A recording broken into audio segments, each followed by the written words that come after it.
Hey guys, welcome back to my channel. It's been a hot minute since I've said that, and it's been a hot minute since I've done a YouTube video. Today I'm going to be doing quite a different video. I don't think I've seen anyone do a video like this, but today, honey, I'm going to be spilling a little bit of tea. Just a little bit of tea, you know, just a sip. Yeah, just kick back, relax, and I'm going to tell you 10 things that Mac employees don't want you to know. You guys are in for a treat, honey. Nowadays, you have to give a disclaimer with everything. I don't want anyone to think that I'm bashing Mac. I definitely love the brand. I mean, I've worked there for years. I don't have anything against Mac. Just a disclaimer.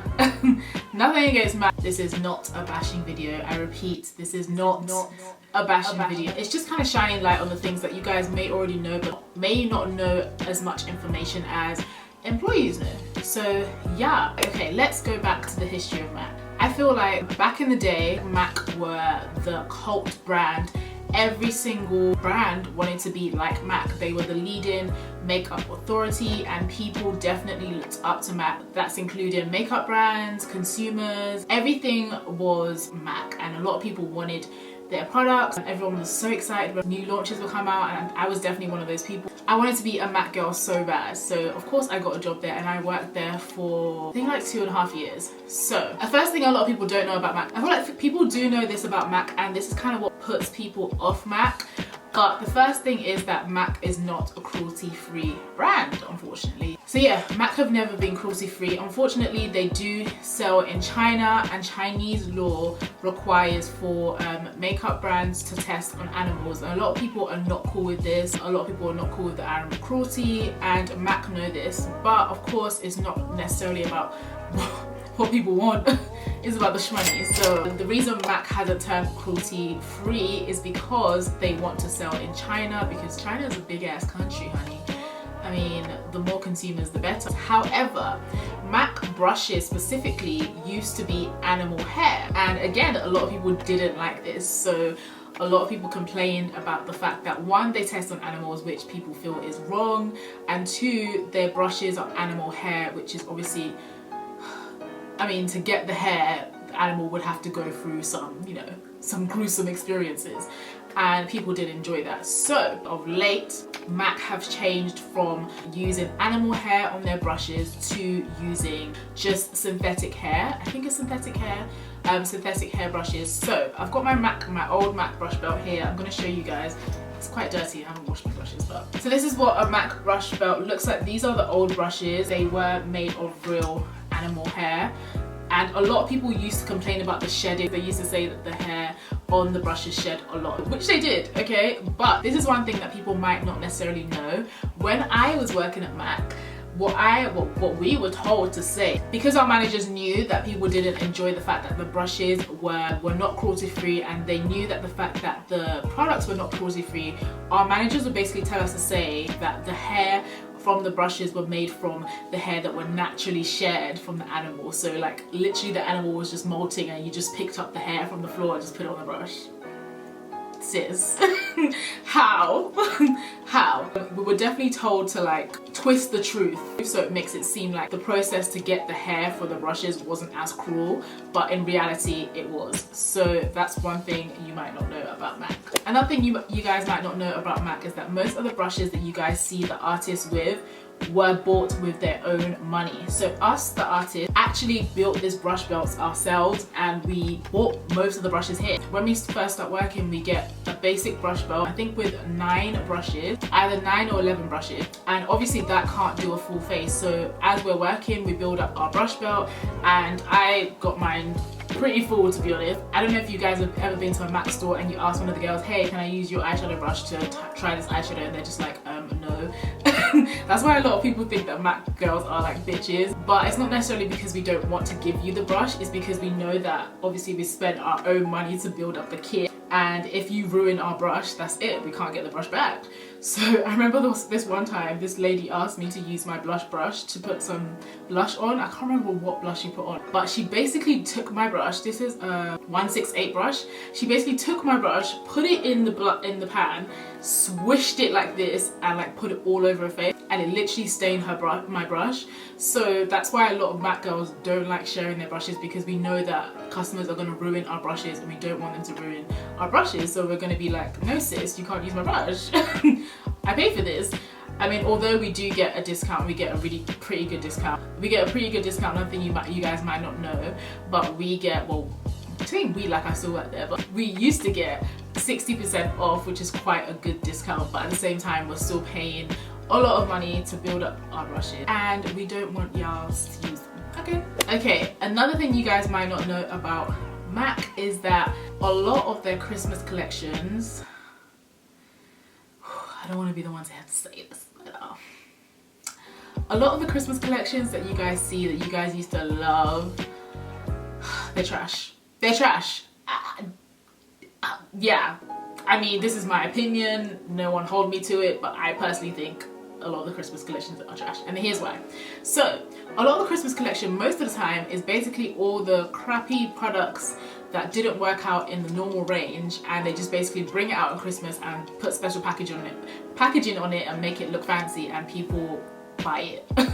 So this is most especially in regards to brushes. So a lot of the Christmas collection brushes, I don't know if you guys have noticed, but they normally come in like a mini size. The brush hairs are trash. Yeah, I'm not even gonna front. Christmas collection is rubbish. Literally all it is repackaged nonsense. As simple as that. And I'm sure a lot of the girls that used to work at MAC can vouch for me. Basically, the difference between the Christmas collection brushes and the normal brushes is that these brushes are handmade and the Christmas collection brushes are made in the factory, which basically makes them trash. So another thing you guys may not know about MAC is that a lot of the artists are encouraged to sell at least 3 products in one transaction, so 3 products to each customer. If you go to a good MAC store, normally you get greeted within the first few minutes of being there. We're encouraged to sell at least 1 Viva Glam lipstick, which is basically a lipstick that goes to charity. So the money and proceeds that are made from the lipstick go straight to people who suffer with HIV and AIDS, so you guys might not know that. So we're encouraged to sell Viva Glam lipstick for obvious reasons. Obviously it goes to charity.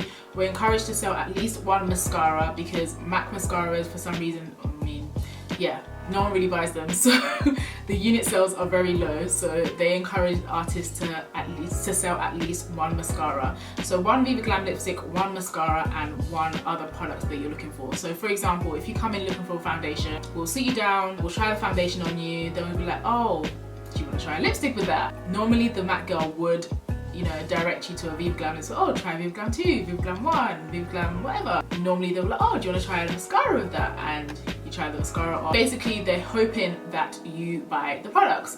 And a lot of people think that MAC girls get commission, which I can say in the UK, we do not get commission. At least when I was there, we do not get commission. So we're not just pushing to get, you know, make you buy the products because we're getting money for it, and we're literally pushing to make you buy the products just so we can get a well done from our manager. Like, it's not that deep. So yeah, we don't get commission, and yeah, we're encouraged to sell at least 3 products to you to just basically build up the basket and build up the ATV. So from that piece of information, it's very obvious that MAC really just want to make money. I think like any other retail store, like any other retail company or makeup brand, the aim is money. So people go in MAC thinking that they're going to get so much training, it's all going to be about makeup, but really and truly it's mostly about sales, and it's mostly about targets and hitting your targets. If you want to work at MAC thinking that you're going to build up your makeup skills, or you're going to build up your, I don't know, anything just regarding makeup, your artistry, most of the time it's not going to happen. Another thing you guys may not know is that a lot of girls that work at MAC actually don't get trained until ages down the line, and a lot of girls that work at MAC don't actually know how to do makeup, which is crazy. But when I started working at MAC, it took a 1.5 years till I actually went on basic training, which is ridiculous. So literally most of what I learned from MAC is like doing it, like working on the shop floor and doing it myself. At basic training when I was there, a lot of things have changed now, but at basic training we did 5 days of intensive, we did 5 days of intensive training, and we basically learned about the history of MAC, we learned about obviously the products and things like that. but most of the time the girls that work at MAC have had no makeup background, no makeup training, and that's because it's not necessarily about artistry, it's literally just about retail. So for example, MAC have a system called, it's like a bureau system. It's like they work for a different company, but the company would recommend them to MAC, and then they'll work on the shop floor for maybe like a day or so, but they have no background with MAC themselves. So for example, if you come into MAC and you're like, hey, can you foundation match me or something, and the girl looks like she doesn't know what she's doing, it's because that's probably like her first day, she really does not know what she's doing. So MAC artists are encouraged to wear everything MAC. So everything on your face has to be MAC. If someone comes in and says, hey, what lashes are you wearing? You're supposed to say, I'm wearing the number 48s or I'm wearing the number 43s. But if you don't have that on, it looks bad on you. So for obvious reasons, for selling reasons, we are encouraged to wear the makeup. But one problem with that is, for example, I am a chocolate girl. People would come in and say, hey, I am looking for a bronzer, can you help me find a bronzer? And unfortunately, MAC don't do bronzers for our skin tone. Although MAC are quite versatile with colour range and things like that, one thing that they do lack in, I mean, maybe I'm mistaken, maybe they've changed it now, but one thing that they do lack in are bronzers for black girls. And the thing is, I always had to say, sis, we do not have a bronzer for black girls. The only bronzers that MAC have are refined golden, bronze, and I can't remember the fourth one. It's basically not dark enough to bronze anything on me or anyone that's, you know, NC45 even. I would basically have to either refer them somewhere else or just lie and say I'm using, like, I don't know, Film Noir to contour, but really and truly we don't have a shade for bronzing for dark girls, which is really bad. Another thing you guys might not know about MAC is that you can actually get a refund or an exchange if you don't have your receipt.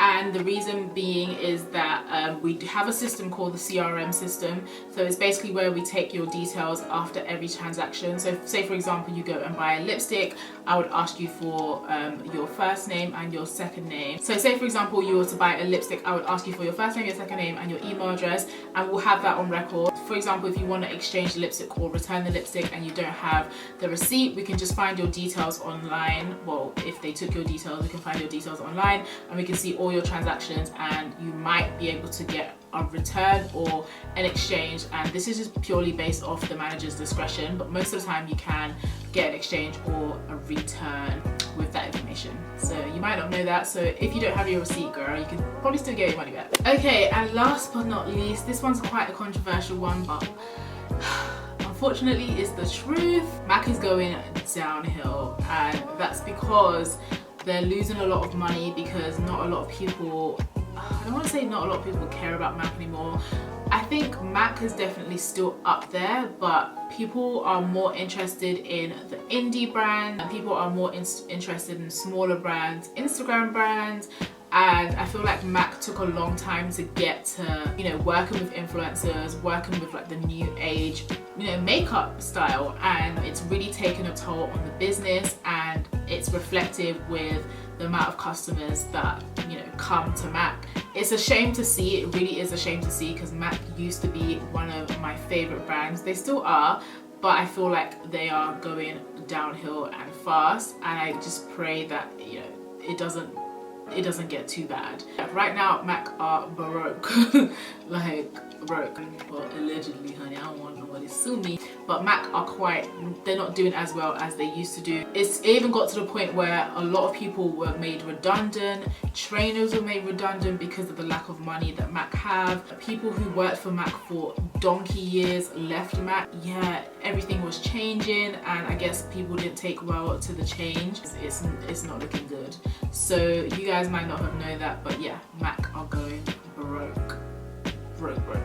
That's pretty much it. Those are the things that you guys may not have known about MAC. If you learned something new, definitely let me know. And if you guys have anything that I might not know about MAC, or any new updates about MAC that anybody else might not know, definitely leave them in the comments down below. Let's have a discussion. Like I said, it really is a shame to see MAC go down, and I really hope that they're able to come back up, they're able to redeem themselves, but right now it's not looking great. I was also thinking of doing a video, things to know before working at MAC, so definitely let me know if you would like me to do that video, and I'll leave the links to all the other videos I've done about MAC such as how to get a job at Mac, but I don't know if anyone still wants to work there, but how to get a job at Mac and all that kind of good stuff. Thank you guys so much for watching. I hope you guys enjoyed this video, and hopefully I'll see you soon in the next one. Bye guys.